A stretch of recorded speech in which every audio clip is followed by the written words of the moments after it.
Alright, ladies and gentlemen, welcome back to another Invader video. It's been a while, so first of all, I would like to basically answer a question that a viewer had for my Chinese opening invasion. So a few videos ago, we were working on how to invade a giant moyo like we see on the board that black has. And we said you can just go ahead and approach here. So when black defends this side, we can attach after this exchange, and the best move is for you to attach at R8. So this is covered in details in my invading the Chinese opening, right? So the old one, the traditional one that has been popular for decades was the R7, but this is no longer the optimal choice. The better way for you to invade is to attach at R8. And in that video we covered different Hane, different extension, and stuff like that. So go ahead and check them out. The question I need to answer is what happens if black just tries to, fight here. This is also a valid move for black, although not as good as R2 from the AI perspective. White obviously first of all needs a cut, right? Like if you play anything else such as this one, this is more like a 10q 11q mistake, right? It's very important for us to make cutting points on our opponent in order to keep going. So now black is cut off, and black really only has one way to continue, that is Atari at S3. But let's look at a few other things, right? Like what if our our opponent just wants to Atari here? Well, white will extend, and now if black wants to escape the R4 stone, I think we can just turn towards the corner. There's no way to continue because now we have a Mii situation, right? First, white is threatening to clamp here. The other, on the other hand, there is this Atari and block to kill these two guys. So that's not going to work out, right? I find a lot of times my viewers would have a lot of difficulties when it comes to cross-cut situations. It is definitely one of the most complicated situations where it requires a lot of readings, because your opponent can Atari from a lot of directions and extend in a lot of directions. So it really is a matter of reading. Let's say, what if black just crawls, right? This is also a very annoying move. It looks like it's annoying, but after some reading, one can realize that white can extend at S3, right? So this is creating also a Mii situation, right? So this is not going to be pretty for black. If black plays this one, we can Atari and Hane on top. And then black is kind of in trouble, right? So if black extend, we can just come down and kill the two stones that black has. And now white gets the corner inside black's giant moyo. So this is a huge lead for white moving on, right? There's no way that the best what black can do is to actually just capture white like this. To net white like this, but white can just take the two stones. Not only white has a lot of territory, but also there's leaks on both sides. On top, let's keep playing. If black connects here, it's white sente, so white can go ahead and start playing somewhere else. So we can see that this is a very pleasant game moving on for white. So I showed a couple of variations, so let's finally move on to before that. Well, if you don't play anything here, white can simply capture the stone, right? So this is excellent for white. Even white just lives right now. Very, very solid group.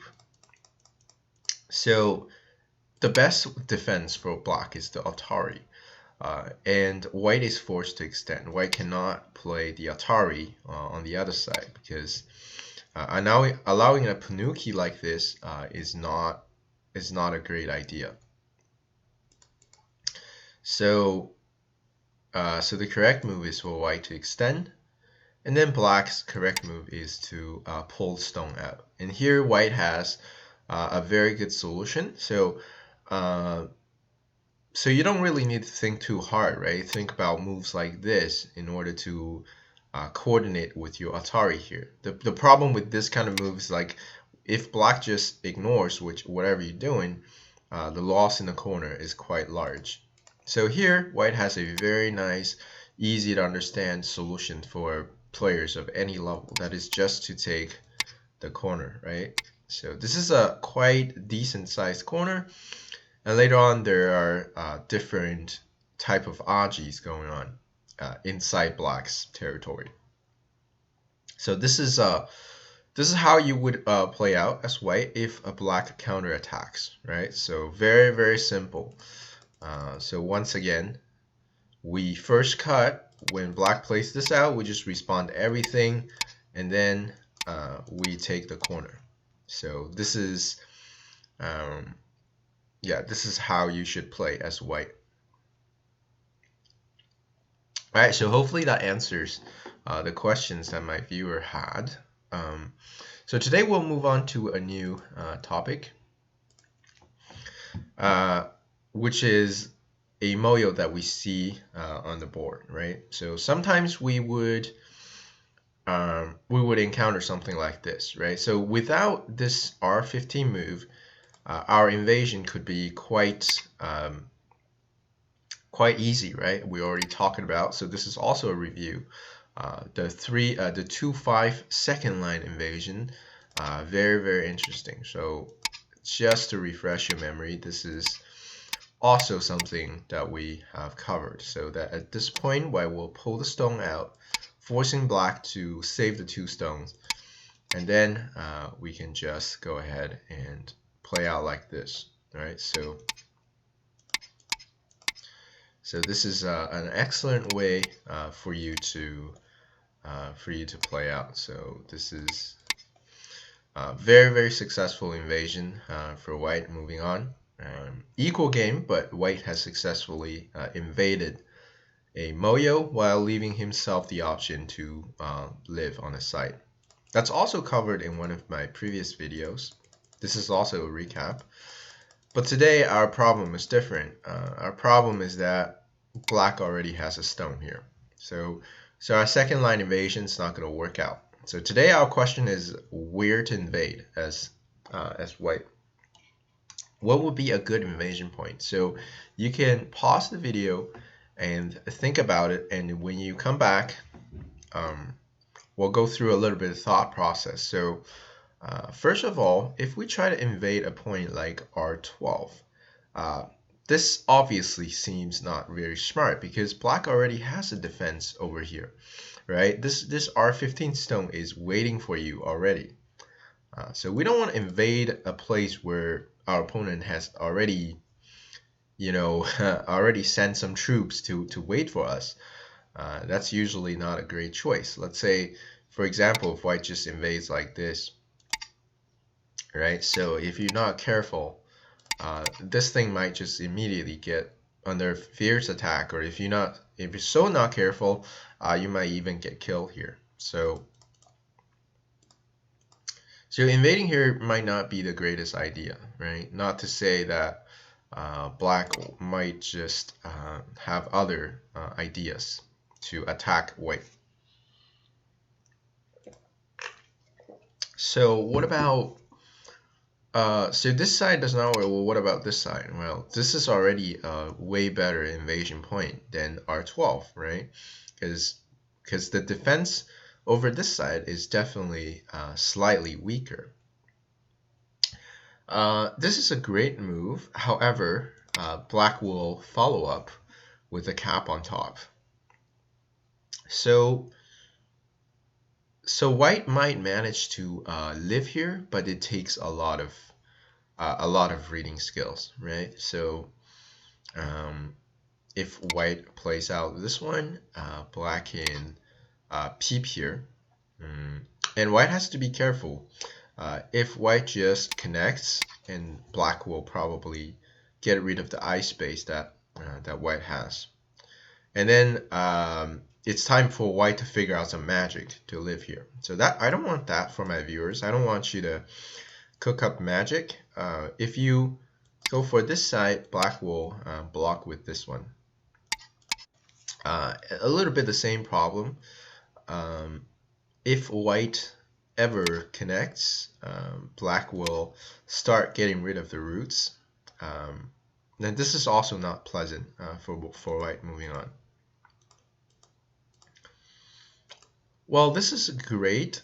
Black also has a great defense for white's move over here. So maybe at here I would personally try out something like this and then try to live here. But today I would propose a better solution that is for you to invade at Q8. So we haven't mentioned too much about the fourth line invasions. So the difference between the fourth line and the third line invasion is that third line focuses more on getting roots locally and then make a life locally. The good thing about fourth line invasion is that fourth line stones is easier for it to get out. In our context, we want to get out as fast as possible, right? Because black already has 3 stones here. So if we still try to make roots, we might have difficulties. In those kind of cases, we just want to make a fourth line invasion and then run towards center. So just as a side note for some other viewers who might have some questions about, well, why do we invade on this line, right? Why not something like this, right? This looks similar. But the problem with this move is that there's tactical problems. Black will Hane and then make a tiger's mouth. So white usually needs Atari at T3 because if you don't, black will get this in Sente, and black has a very, very nice shape. White usually spends a move to get rid of black's shape, and now black has a very nice connection move. That is to connect at R8.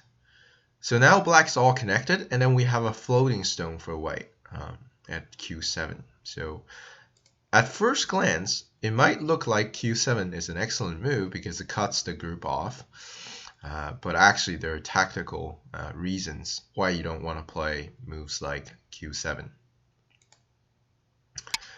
So our correct move is to play Q8. Not only we're invading, which is a very important idea, not only we're invading, but today we're also trying to attack these 3 stones. So this is also a very important idea in the Invader series, that is to have that aggression in your mind, right? When we're invading, we're not necessarily the one making the life. We're not necessarily one defending. We can also be attacking our opponent while we invade their territory. Very, very important idea actually in the game of Go. So now we can see that black's 3 stones are actually under pressure. If black just plays smoothly like this, we can just follow up. And now we can see black needs more attention to these 3 stones. You know, these 3 guys they need moves, right? Like they need to get some eye space and stuff like that. Then we can just start bullying these guys. So that's not a great idea for black because black gets cut off and black needs to spend very, moves that don't have much value for, just for the sake of making these 3 guys safe. So what about some of the other possibilities? So if black tries to connect, we will not let him connect, right? So here, even if white just plays this connection move, this is a bit heavy, but this still cuts off black. But I think a more accurate move is for white to play a second line Kosumi. So still no way for black to connect. Same problem. Black is cut off. If black plays this one, we can connect. If black cuts, we can just push out like this. And then these guys are pretty much dead. So that's not acceptable for black. So S6 is a way better move than actually connecting at Q7. So same problem for black, and then black has to run towards this direction. White can start following up the attack. So as we can see, not only we invaded black, but also we drag black out and start attacking black. So this is a very pleasant game for white.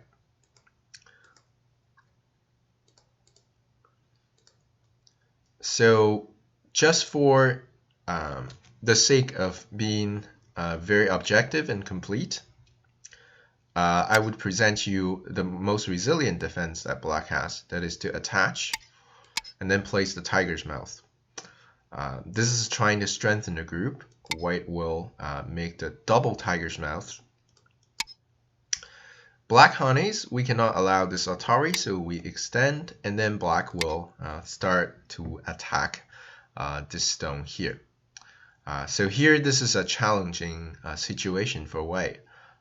We need to, this is really the time to test our invasion skills, right? Like black set up some ambush here, and also played another move to enclose white.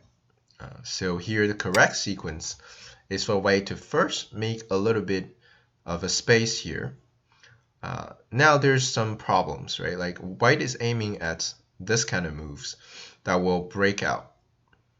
So black's correct move is to prevent that from happening. White will jump next. Looking at black's weakness here, black defends. And now white's correct move is to play S10. And I really want you to learn from this move.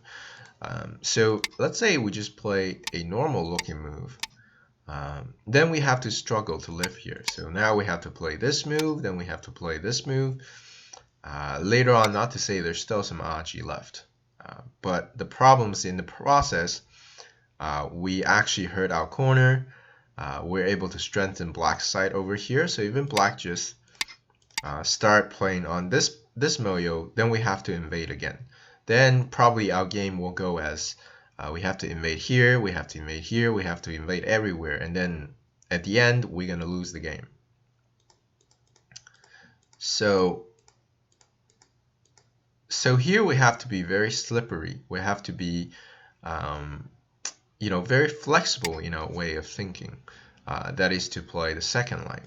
For sure, black will go like this. We will keep playing on the second line actually, and then so if black plays this one, we will just live like this as white, and there's no problem. If black plays this one, then we will say, hey, you know what? I'm gonna sacrifice these three guys, and then I'm gonna actually get ourselves out. So this is probably the correct move to get white out. And then we can see that by sacrificing some profits here, not only we're able to gain profits, but also we're able to settle our group in the middle. So this would be the correct play by both sides, and I think the game will be slightly better for white. Moving on. So yeah, but this is all AI verified variations. I don't think in the game that as humans we can play so accurately as I presented in the video. I think most of the time your opponent might just play things like this. These are not really the great variation, because it makes these three guys in a more and more dangerous situation. So the general idea is obviously for us to, cut this off and then attack these three guys. So hopefully that's something that you're able to learn from this video. All right, so this is about it, and don't forget to like and subscribe to the channel. Thank you very much for watching. Talk to you guys next time.